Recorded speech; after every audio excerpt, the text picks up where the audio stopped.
playing," my sister announced, her voice cutting through the low hum of conversation like a knife on glass. She stood near the buffet table, her heels sinking slightly into the church carpet, and looked me up and down with a crooked smile. "Did you get that dress on clearance, or did someone donate it with the flowers?" Her words floated across the crowded parlor, sharp enough for the older cousins to hear and just loud enough for the rest of the room to pretend they hadn't. She mocked my dress in front of everyone, but she didn't know I already owned her future. Watch this emotional revenge story to the very end. You won't believe the twist. I felt the air tighten. The scent of wilting lilies mixed with the faint tang of instant coffee from the refreshment table. A ceiling fan rattled above us, clicking on every rotation, the sound of cheap plastic blades struggling against the warm October afternoon. I rested my hand on the cool edge of the pew, forcing my breathing to stay steady. Her insult stung, but my heart didn't race. It slowed, measured and calm, because I was carrying a secret she couldn't touch. The dress was no bargain find. The silk whispered against my skin like a private promise. Custom stitching from a label she had adored since college. She wore knockoff scarves from the same brand, bragging about limited editions, while I quietly signed documents that made those editions mine. Only I knew the real price. $25,000 and a carefully planned purchase that would soon reshape both our lives. But that wasn't a confession I planned to share. Not yet. My Aunt Jean glanced at me from across the room, her eyes flicking between my sister and me as if she were watching a tennis match. Jean's lips parted as though she might intervene, but she pressed them shut when my sister tossed her hair and laughed again. The laugh wasn't joyous. It was the brittle kind that people use when they need an audience. "Don't mind her," someone whispered behind me. I didn't turn. I didn't need comfort. I needed silence long enough for my plan to breathe. I smoothed the front of the dress and let my fingers linger on the hidden pocket sewn into the lining. Inside rested a thin envelope. Nothing illegal, nothing anyone would suspect at a funeral.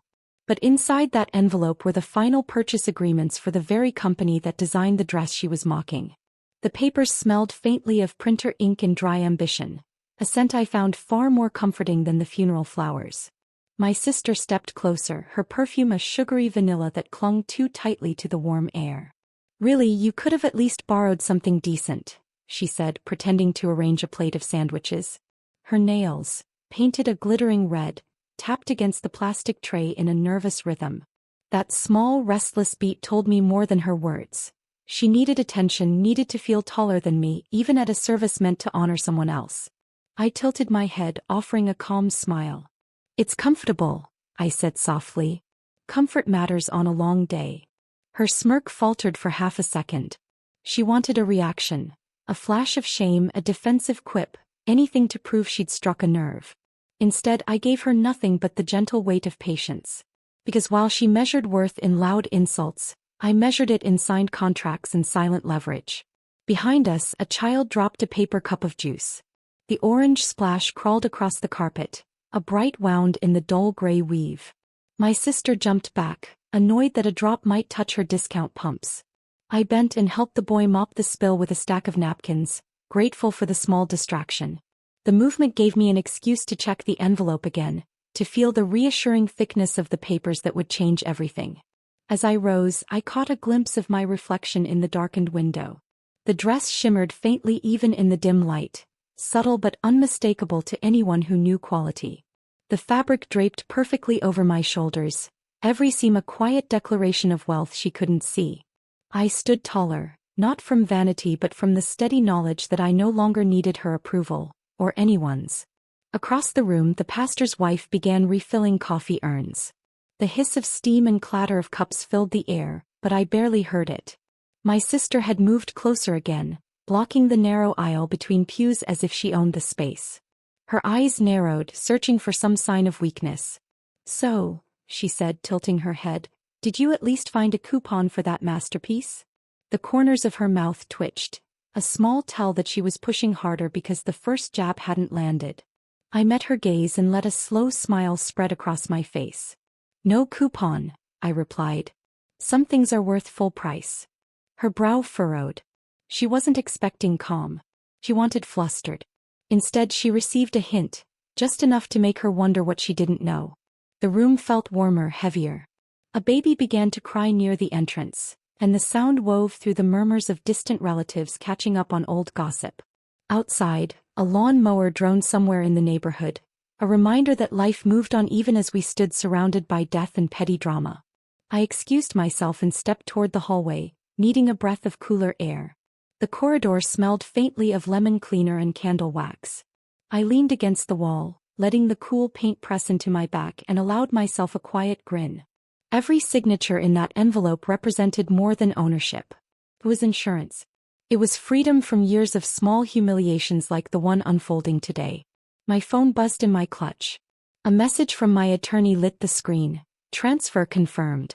Congratulations. I locked it before anyone could glance over my shoulder. The timing felt almost theatrical, as if the universe wanted to punctuate my sister's insult with a silent victory. When I returned to the main room, she was waiting, a paper plate of cookies in her hand and that same brittle smile on her face. "You took your time," she said. "Needed a moment to regroup?" "Just needed a breath," I replied. "Big days deserve a little quiet." She leaned closer, lowering her voice to a conspiratorial whisper. "Next time maybe let me help you pick something. We can't have you looking like, well, this." I let the silence stretch between us until even she grew uncomfortable. Then I stepped closer, close enough for her to notice the fine weave of the silk, the hidden stitching that set the dress apart from anything she'd ever owned. Her eyes flickered downward, a flicker of confusion breaking through the confidence. "You always did love this brand," I said softly, almost kindly. Her head snapped up, surprise flashing across her face. She opened her mouth to speak, but before she could, the pastor called the family forward for a final prayer. The interruption left my words hanging in the air, half statement, half warning. As we moved toward the front pew, she fell in step beside me, silent for once. I could feel her curiosity buzzing like static electricity, but she didn't dare ask. "Not here. Not now." The service ended with the usual blend of hymns and polite handshakes. Mourners filed out into the crisp evening, their shoes crunching on fallen leaves. My sister stayed close, her earlier bravado dimming with each quiet step. I carried the envelope against my side, the weight of it more satisfying than any spoken comeback. Outside, the sky burned orange with the last light of day. A breeze lifted the hem of my dress, cool and smooth against my knees. My sister glanced at it again, a small crease forming between her brows. For the first time all afternoon she said nothing. I offered her a gentle smile and held the church door open. "After you," I said. She walked through without a word, her silence sweeter than any apology. I followed, the envelope safe against my ribs, my secret intact and my plan quietly unfolding. The funeral might have been for someone else, but the real ending, the one that belonged to us, had only just begun. The church door swung closed behind us, sealing in the fading echo of hymns. My sister walked ahead without a word, the hem of her bargain coat fluttering in the cold October air. I tightened my grip on the envelope hidden inside my clutch and followed, each step steady, each breath deliberate. The leaves on the parking lot cracked beneath our shoes, brittle reminders that seasons and fortunes change whether anyone notices or not. By the time I slid into my car, the evening sky had darkened to a soft violet. Street lamps flickered awake, humming like tired insects. I rested the envelope on the passenger seat and let my fingers trace the sealed edge. The papers inside carried more warmth than any family farewell could offer. Control. Freedom. The 3 words pulsed like a heartbeat under the thin paper. I didn't drive home right away. Instead, I steered toward the quiet business district, the one my sister liked to parade through on weekends when she wanted to window shop the life she deserved. Even now I could picture her pausing in front of the flagship store of her favorite fashion house, pressing her face close to the glass like a child before a candy display. The brand's glowing sign, silver letters against black marble, stood out against the night. Tonight it felt different. It wasn't just a store anymore. It was mine. I parked across the street and watched as employees inside folded silk scarves and arranged displays for the next day. The scent of wet asphalt drifted through the cracked window, sharp and earthy. I imagined my sister here on payday, running her fingers over price tags she couldn't quite afford, never guessing that every item would soon add to my profit. A quiet laugh escaped my throat before I could stop it. The sound startled me, It wasn't cruel, only satisfied, like the first sip of coffee after a long fast. My phone buzzed with a new message. Attorney Lewis, transfer complete. Wire confirmed. Tomorrow we sign final registration. I tapped back a simple thank you. No emojis. No celebration. Power prefers understatement. The next morning, I met Lewis in a small corner office that smelled of paper and lemon polish. The blinds rattled softly as a breeze pushed against the window. He greeted me with a firm handshake, his gray suit as precise as his manner. Congratulations, he said, sliding a thick folder across the desk. All that's left is your signature on the operational clause. After that, you're the controlling shareholder. The pen felt heavier than it should as I picked it up. My fingers tingled, not from nerves but from the quiet electricity of long-delayed justice. Each stroke of ink across the page carried years of swallowed insults. Family dinners where my sister bragged about sales on imitation handbags, holidays where she mocked my plain taste. Now those memories sharpened into fuel. I signed slowly, savoring every letter of my name. Lewis double-checked the pages, then tapped a final line. This grants you authority over hiring approvals, budget allocations, even marketing campaigns. Are you comfortable with that responsibility? Comfortable? I was born for it. But I kept my tone measured. I'll manage, I said. Quietly. He smiled, misreading my calm for modesty. Quiet owners are the dangerous kind, he joked. I left the office with the crisp folder tucked securely in my bag. Outside, the morning air smelled of roasted chestnuts from a street cart. People hurried past carrying coffee cups, unaware that a silent shift in power had just occurred above their heads. I blended into the crowd, a woman in a simple coat carrying an ordinary purse. No one would guess the empire folded inside. That afternoon I stopped by the flagship store. Not as a customer this time, but as the unseen hand behind every display. A young clerk greeted me with a polite smile. Looking for anything special today? Just browsing, I said, letting my fingertips glide over a rack of cashmere coats. The fabric hummed with quality, soft and firm at once. I caught my reflection in the mirror, calm eyes, steady posture, and almost didn't recognize the woman staring back. She looked untouchable. A manager stepped from the back room, clipboard in hand. She gave me the practiced smile of someone trained to spot potential investors but not quite daring to ask. Is everything to your liking? She said. More than you know, I replied, offering a neutral smile. Her eyebrows lifted slightly, curiosity flickering before she returned to her tasks. While pretending to examine a display of handbags, I listened to employees discussing upcoming job openings. One mentioned a new administrative post, entry-level but promising. My sister's voice echoed in my memory, bragging over coffee about a big interview coming soon. I felt a quiet thrill. Of course she would chase this job. The brand was her obsession. And now her obsession belonged to me. Back in the car, I opened the folder again, scanning the clause about hiring authority. Any employment offer required final approval from the controlling shareholder. Me. The thought of stamping her application with my hidden signature sent a slow warmth through my chest. Not malice, not exactly. More like balance finally restored. That evening I called my financial advisor, a soft-spoken woman named Carla who had helped me navigate the purchase. Everything finalized? She asked. Yes, I said. How we wait? Carla hesitated. You're sure about bringing a family member into the company? It can complicate things. I'm not bringing her in, I said carefully. She'll come to us. And she'll think it's her idea. Silence hummed on the line before Carla answered. Understood. I'll make sure the HR team routes her file directly to you if she applies. After the call, I poured myself a small glass of tea and sat by the window. The neighborhood smelled of damp leaves and distant chimney smoke. Streetlights glowed against the early darkness, and somewhere a dog barked at nothing. I thought of my sister's mocking smile at the funeral, the way she looked past me as if I were invisible. Soon she would discover how visible I truly was, but not yet. The sweetest victories ripened slowly. Over the next week, small confirmations trickled in.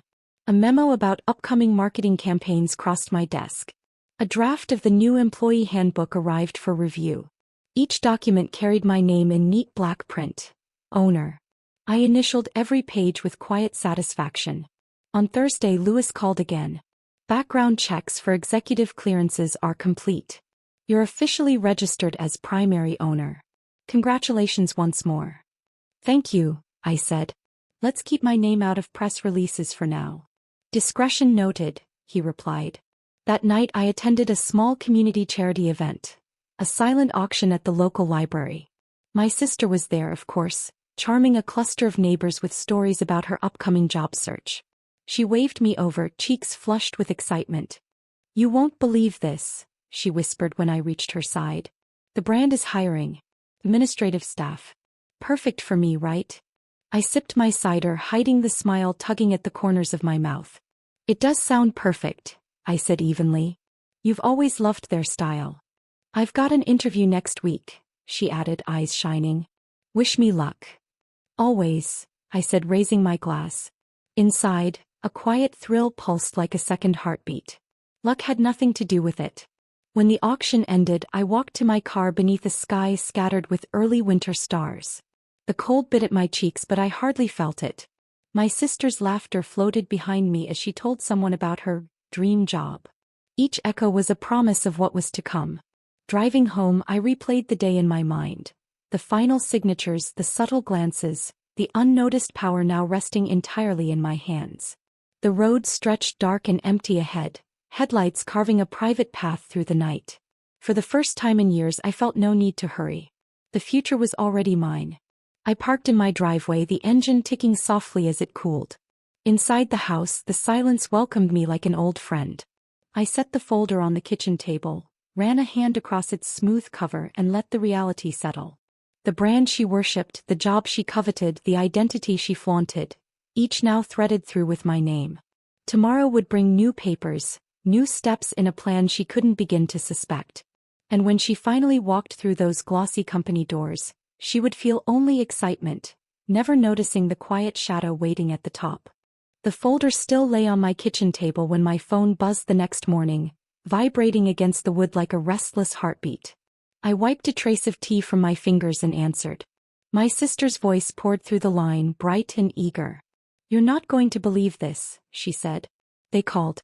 I've got a second interview for the admin position. Friday morning. I smiled into the receiver, though she couldn't see it. That's wonderful, I said, keeping my tone light. You must have impressed them. I knew it, she breathed. They loved me. The manager said I have the kind of personality the company needs. Can you imagine? Me working for the brand I've adored since college. I murmured my congratulations while my eyes slid toward the folder and the signed papers inside. Each page gave me the quiet authority to approve every new hire, including hers. But she didn't need to know that yet. After we hung up, I sat for a long moment, letting the silence settle. The house smelled faintly of yesterday's rain drifting through the open window.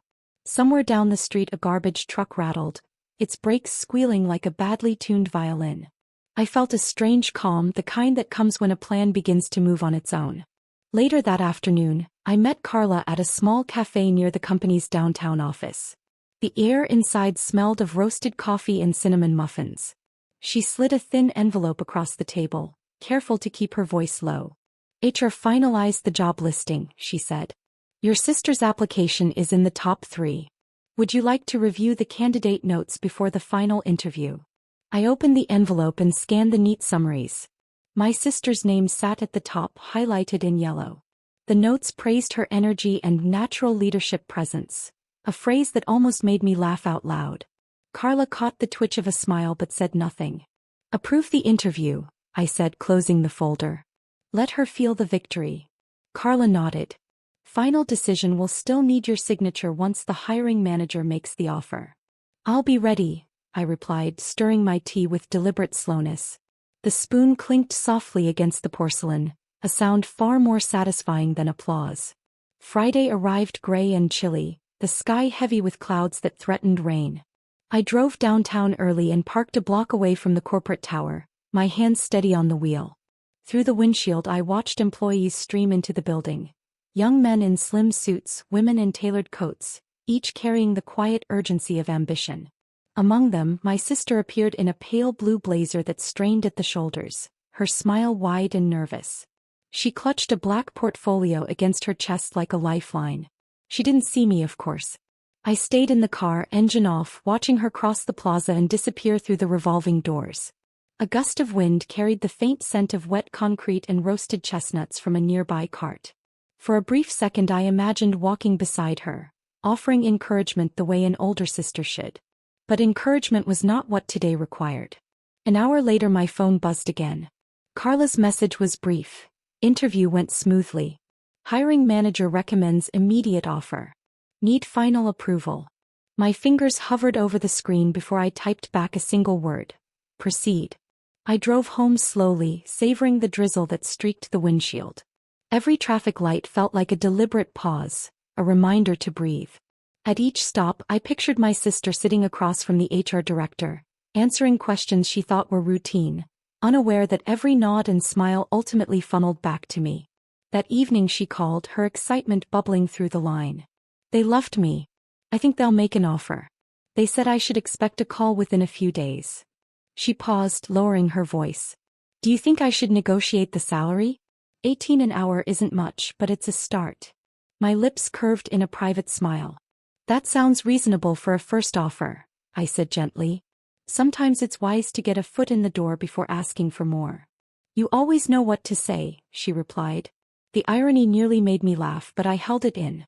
Instead, I wished her luck and hung up, the click of the receiver sounding like the quiet lock of a door. The next morning, a courier delivered a packet from HR to my home office. Inside was the formal recommendation for her hire, complete with salary details and onboarding schedule. I ran my hand across the smooth paper, feeling the faint ridges of the embossed letterhead. One signature, my signature, would set everything in motion. I didn't sign immediately. Instead, I placed the packet on the mantel and brewed a fresh pot of tea. The steam rose in soft spirals, carrying the scent of chamomile and honey. I wanted to savor this moment, to let the weight of quiet power settle like a warm blanket around my shoulders. By late afternoon I sat at my desk and picked up the pen. Outside, rain tapped against the window in a steady rhythm. Each drop felt like a countdown. I signed my name with a slow, deliberate flourish, sealing her future with the same calm she once mistook for weakness. That night I attended a neighborhood potluck. The church hall smelled of baked casseroles and lemon polish. Neighbors chatted about garden projects and holiday plans. My sister arrived late, cheeks pink from the cold, eyes sparkling with anticipation. She pulled me aside near the dessert table, her breath quick with excitement. They called, she whispered. I got the job. Orientation starts Monday. I let my face light up with what she believed was sisterly pride. That's wonderful news, I said. You'll be amazing there. He squeezed my hand. Finally, something good. After everything this year, it feels like a sign. A sign, I repeated softly. If only she knew how carefully the signpost had been placed.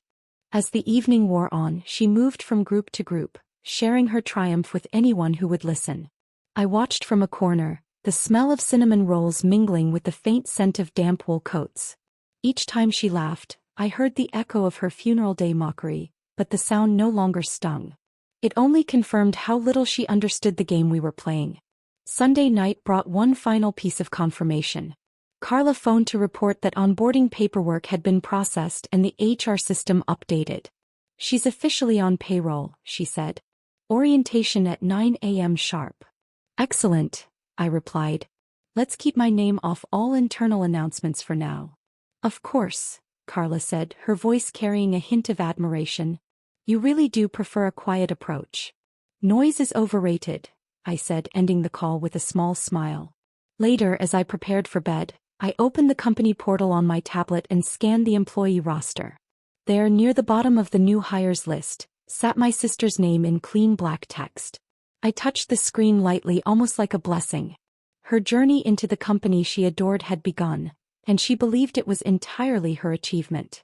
I set the tablet aside and turned off the light. Rain pattered softly against the roof, a gentle counterpoint to the calm racing through my veins. Tomorrow she would step into a world she thought she had conquered. She would wear her best outfit, smile at every stranger, and sign forms that bore the invisible imprint of my authority. And she would never suspect that every cheerful welcome, every promise of opportunity, Every dollar on her paycheck would pass through the same quiet hand she once mocked. I closed my eyes, the sound of rain carrying me into sleep. The plan no longer needed my constant attention. It was alive now, moving forward on its own. All I had to do was wait, patient as the weather, while the future I had crafted unfolded. One signature, one paycheck, one silent victory at a time. Morning light crept across my bedroom ceiling as rain tapped a soft rhythm on the roof, the same steady beat that had carried me into sleep the night before. Today my sister would step through the doors of the company she worshipped, believing she'd earned a dream job. I slipped from bed with the quiet satisfaction of someone who no longer needed to hurry. The plan was already alive. All I had to do was watch. By 8:30 I was parked in a discreet corner of the downtown garage, engine off, windows cracked to let in the cool December air. The scent of wet asphalt and strong coffee drifted upward from the street below. From my vantage point I could see the glass entrance of the building gleaming against a pale morning sky. Employees streamed inside with umbrellas snapping shut, their shoes clicking on the slick concrete.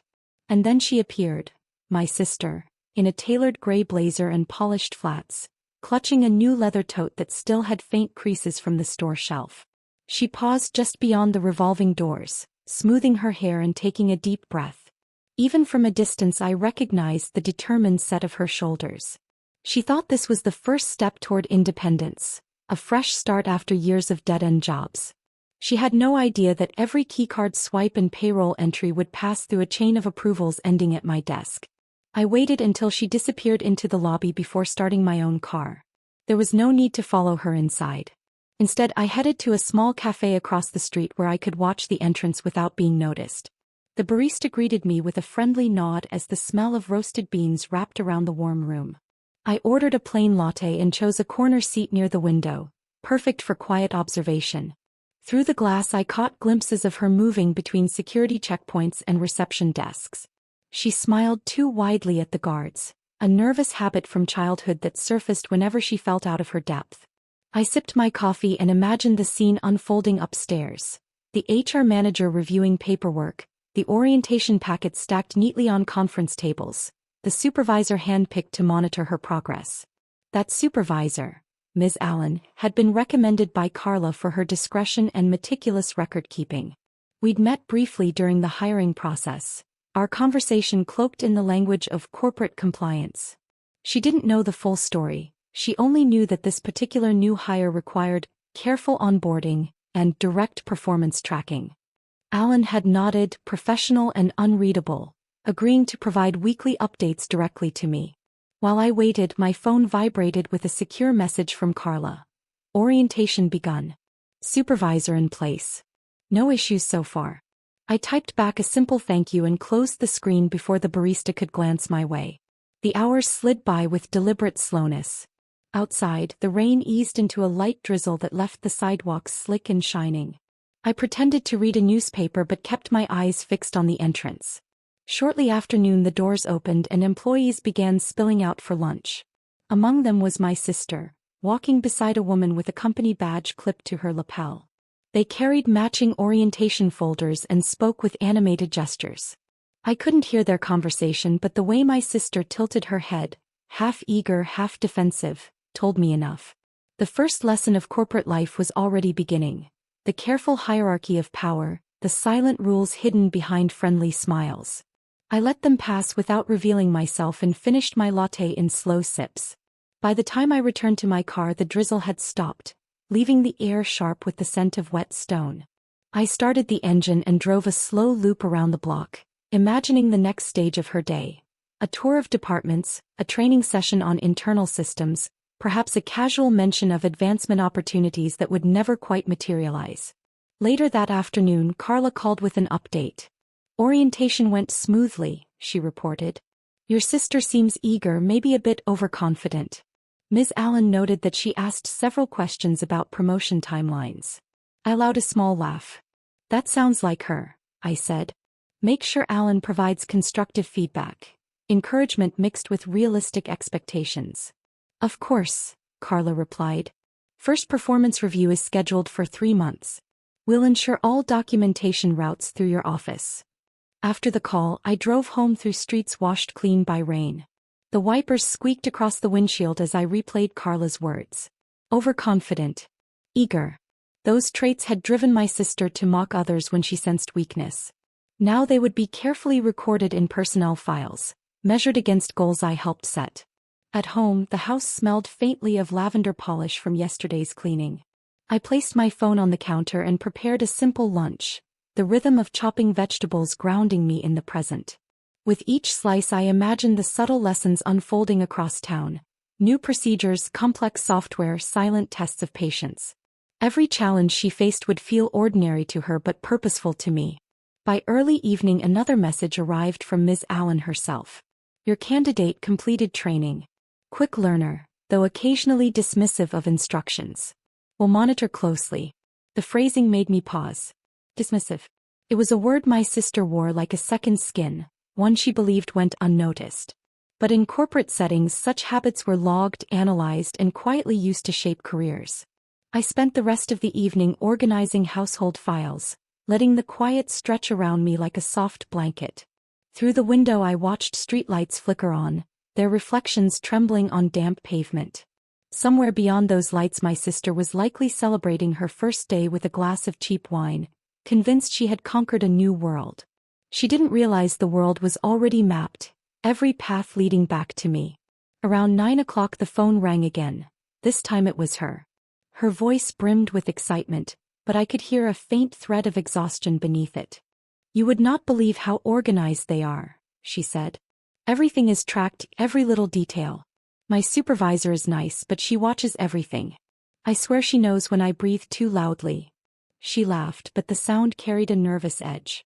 I offered sympathetic murmurs. First days are always like that, I said. They just want to help you succeed. I guess, she replied. It's a little intense but I'll get used to it. This job could lead to big things. I let a beat of silence linger before answering. I'm sure it will, I said gently. Just remember, every company has its own pace. Don't rush. Her sigh of agreement drifted through the line, followed by a soft goodnight. When the call ended, I set the phone aside and stared at the quiet glow of the lamp. Her words confirmed what I already knew. The first lesson was taking hold. Attention to detail. Respect for unseen authority. Patience. Before bed, I opened the company portal once more. Her employee profile now contained the day's orientation notes, neatly logged with timestamps and supervisor comments. Each entry felt like a thread weaving a net only I could see. I traced the screen with one finger, not in cruelty but in calm recognition of balance finally returning. As the house settled into night, I imagined her lying awake in a small apartment, replaying every interaction from the day, wondering if she'd impressed the right people, worried she might have asked one question too many. She would not know that the most important eyes were already on her, watching from a distance, recording every step of her climb. I turned off the lamp and let darkness fill the room, the soft patter of rain beginning again outside. The plan required no more action from me tonight. Her first day was complete, her first lesson quietly delivered. And tomorrow she would return eager to learn more, never realizing that the quiet authority guiding her path belonged to the sister she once mocked. Night rain softened to a mist by morning, leaving the city slick and shining under pale winter light. I woke before dawn, the sound of dripping gutters steady as a heartbeat. My sister's second day at work would begin soon, but I had a different appointment, one she didn't know existed. Today the company held its annual holiday gala, a mid-morning gathering meant to celebrate shared success. Executives would attend, shareholders too, and for the first time I would stand among them not as a guest, but as the silent force behind their paychecks. I dressed carefully, choosing the same funeral dress she once mocked. The silk glimmered under the bedroom lamp, its subtle sheen catching each movement like captured light. I pinned my hair into a low twist and fastened a pair of understated pearl earrings. No need for glitter or grand gestures. Power, I'd learned, speaks loudest in calm tones. The drive downtown was quiet except for the faint hiss of tires on wet pavement. As I approached the corporate tower, sunlight broke through thin clouds, throwing silver streaks across the glass facade. Employees streamed toward the entrance in their best attire, dark suits, festive scarves, cautious smiles. I parked in the private shareholder lot, my name already on the clearance list. Inside, the lobby buzzed with anticipation. A towering evergreen glittered with white lights, its scent of fresh pine mingling with the faint aroma of polished marble. Receptionists greeted guests with warm smiles while security guards checked badges. I handed mine over and felt a flicker of satisfaction as the scanner flashed green. The elevator doors slid shut around me with a soft sigh. My reflection stared back from the brushed steel, steady eyes, relaxed shoulders, the quiet confidence of a woman who had nothing left to prove. When the doors opened on the top floor, a wash of warm light spilled across the hallway. Soft jazz floated from the banquet room ahead, a soothing counterpoint to the buzz of conversation. I entered the room to a low murmur of greetings. Executives clustered near tall windows, glasses of sparkling cider in hand. Servers wove between tables carrying trays of pastries that smelled of butter and cinnamon. At the far end of the room a stage stood ready, a podium framed by white poinsettias. My sister, wearing a bright red blazer, stood near the refreshment table with a small group of new hires. Her laughter rang high and nervous as she balanced a paper plate of fruit. For a moment I simply watched. She moved with careful excitement, eyes darting across the room as if searching for opportunity. Every detail of her posture, the way she squared her shoulders, the hopeful tilt of her chin, reminded me of all the times she had measured worth by who noticed her first. Carla appeared at my side, her expression composed but her eyes sparkling. "Everything is set," she whispered. "Your introduction comes after the CEO's opening remarks." "Perfect," I said, smoothing the silk of my dress. The CEO soon stepped to the podium, a tall man with a practiced smile and a voice that carried easily over the crowd. He welcomed staff, praised quarterly earnings, and thanked shareholders for their continued trust.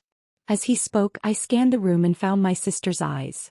She hadn't seen me yet. She was focused on the stage, leaning forward slightly as if eager for every word.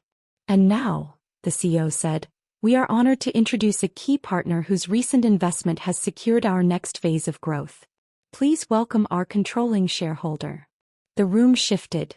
A ripple of curiosity, chairs squeaking as heads turned. Carla gestured toward the stage. I rose, the silk of my dress whispering against my legs, and walked forward under the soft glow of ceiling lights. Gasps murmured through the audience as I reached the podium. I caught my sister's eyes at last. Her smile froze mid-expression, confusion spreading like a slow tide. Her plate of fruit trembled in her hands. "Good morning," I began, my voice steady. "I'm honored to join you today, not only as a supporter of this company's vision but as its new majority owner." A hush settled over the room. I let the silence linger, savoring the sound of realization taking hold. "Over the past months," I continued, "I've quietly worked with an incredible team to secure the resources that will guide our future. My commitment is simple: to build stability, reward dedication, and honor the work that makes this brand thrive." Polite applause followed, but I barely heard it. I was watching my sister. Her eyes darted from the CEO to me, to the executives beside her, searching for an explanation that wouldn't come. I thanked the staff, offered a brief toast to perseverance, and concluded with a calm promise: "Success belongs to those who value patience as much as ambition." Then I stepped back from the podium to the sound of clapping hands and the faint rustle of surprise. As I returned to my place near Carla, my sister broke away from her group and approached, her face pale beneath the bright red blazer. She stopped a few feet away, voice low but sharp. You own this company?" Her eyes flicked over my dress, recognition dawning in a flash of memory. "That's why you at the funeral?" I held her gaze, allowing a small, measured smile. "Yes," I said quietly. "I thought it was time to invest in something meaningful." "But my job," she began. "Is secure," I interrupted gently. "As long as you do it well." Her mouth opened, then closed again. The sharp retort I expected never came. Instead, she stood frozen, the reality settling like heavy snow. "Why didn't you tell me?" she finally whispered. I tilted my head, recalling every jab, every public laugh, every dismissive glance. "Some lessons," I said softly, "are learned best in silence." She stared at me, searching for anger or triumph. But I offered only calm. Because this was never about shouting her down. It was about balance. About reclaiming dignity one deliberate choice at a time. The CEO approached, thanking me again for the investment. Colleagues offered handshakes and congratulations, their words a gentle hum around us. My sister remained still, the red of her blazer startling against the neutral tones of the room. For once she had no audience, no clever remark, no stage of her own. I excused myself and stepped toward the tall windows overlooking the city. Rain clouds had thinned, revealing a stretch of clear blue sky. Sunlight spilled across wet streets, making them shine like polished silver. My reflection in the glass looked back at me, steady, composed, free. Behind me I heard my sister's hesitant footsteps. She stopped at my shoulder but didn't speak. In the quiet I sensed her wrestling with pride and realization, the first hints of humility stirring beneath years of bravado. Finally she said, "So every paycheck will come from the company we both admire," I answered, keeping my voice gentle. "What you do with it is still your choice." She exhaled a slow breath, the sound carrying both defeat and a reluctant respect. For the first time in years her shoulders lowered, her posture no longer sharpened by competition. I turned to face her fully. "This isn't about punishment," I said. "It's about understanding value, your own and the value of those you underestimate." Her eyes softened, confusion giving way to something quieter. She nodded once, unable or unwilling to speak further. The gala continued around us, music swelling as servers refilled glasses. I raised a flute of sparkling cider and watched the bubbles rise. Every detail, the scent of pine, the low murmur of conversation, the smooth weight of the glass, felt like confirmation that patience had delivered what anger never could. When the event concluded, I walked toward the exit without looking back. The elevator doors closed with a soft chime, sealing the room behind me. In that quiet moment, I felt the full weight of victory settle, not as triumph but as peace. Outside, the city glistened under a pale winter sun. I stepped into the crisp air, the silk of my dress catching the light like a quiet promise. My sister would return to her desk on Monday, every task a reminder of the authority she once mocked. But for me the lesson was complete. I no longer needed her recognition. I owned the room. And without a single raised voice, I owned the future she once believed belonged only to her. If this story made you feel the quiet power of patience and payback, subscribe now for more dark, emotional revenge stories that prove strength always finds its moment.